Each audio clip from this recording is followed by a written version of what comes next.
pessoal. Esta é mais uma aula da disciplina Psicologia da Educação. Eu sou a professora Verônica de Mello Sacramento e estou acompanhando vocês nessa disciplina da licenciatura em Pedagogia primeiro período.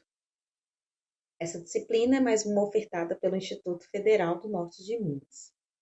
Bom, o assunto nosso hoje é um tratamento geral a respeito das principais correntes teóricas que têm relação com a psicologia da educação.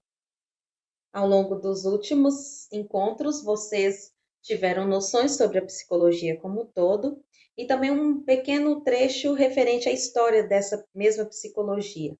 Agora nós vamos iniciar algumas ideias básicas a respeito desses conjuntos teóricos que formam a nossa psicologia da educação, a psicologia da educação que nós temos hoje.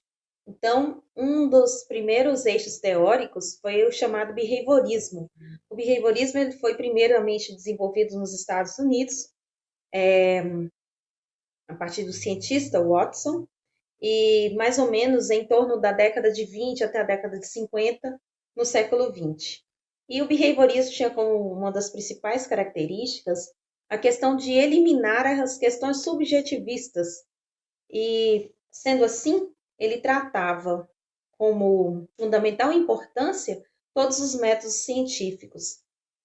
Dessa maneira, os estudiosos e os pesquisadores que se referiam ao behaviorismo, eles sempre estavam envolvidos em criar teorias que pudessem, de alguma maneira, ser descritas com forma assim, mais clara e também mais prática.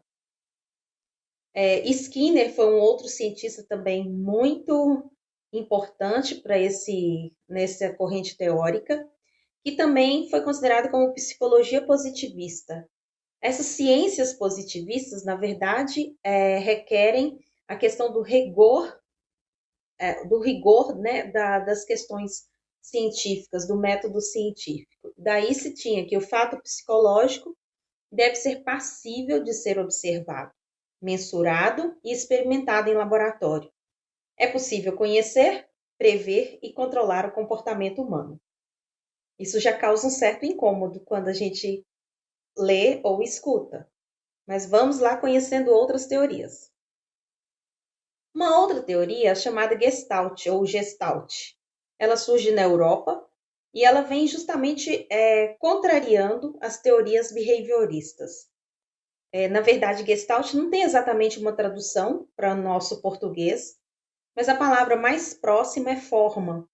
E talvez alguns de vocês, se não todos, já tenham em algum momento se deparado com algum tipo de comercial, de alguma propaganda, de algum produto, ou até mesmo algum tipo de brincadeira, especialmente nas redes sociais, pedindo para que você observasse um pouco mais uma figura e selecionasse ali uma quantidade de bichos, ou uma quantidade de cores, ou um formato diferenciado. Então, a Gestalt, que nós iremos tratar com mais afinco nas próximas unidades, nas próximas aulas, vocês terão aí a exata noção do que significa essa forma. Outra corrente teórica é conhecida como psicanálise, e a psicanálise ela foi difundida por Freud, especialmente, né, inicialmente na Áustria, por volta de 1892, e nessa psicanálise o que se tem de destaque é a questão da afetividade e do inconsciente.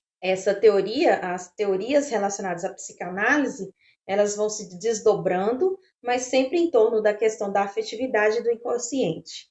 E vai quebrar um pouco desse método positivista, que eu já falei um pouquinho, e vai tentar postular um outro método para as explicações referentes aos fenômenos psicológicos. Outras teorias são as teorias interacionistas, que a gente chama de piagetiana, e a teoria socio-interacionista, que é a teoria de Vygotsky, Levi-Vygotsky. Essas são teorias também chamadas de teorias construtivistas. Normalmente elas já são mais conhecidas por quem está no meio educativo, e elas fogem a qualquer noção determinista de fatos psicológicos, porque, na verdade, Nessas teorias, tenta-se entender que a aprendizagem tem a ver com as interações tanto do objeto do conhecimento quanto aquele sujeito que conhece.